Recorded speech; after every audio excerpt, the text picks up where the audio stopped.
Prats de Rei per molts historiadors és una de les batalles, diguéssim, una de les 3 batalles més importants que hi va haver-hi a la península Ibèrica. I ha estat important perquè la quantitat de combatents que s'hi van reunir va ser excepcional.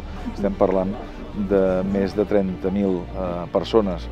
La Torre de la Manresana és un de les últimes restes, possiblement l'única resta que queda d'aquells 3 mesos, 4 mesos que van durar els combats. I tota la resta, el que era el poble de Prats de Rei, va quedar absolutament arrasat, diguéssim.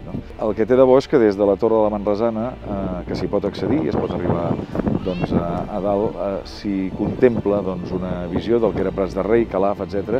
I sobretot a través d'una sèrie de plafons ens podem fer una idea perfecta de com es va desenvolupar aquella batalla.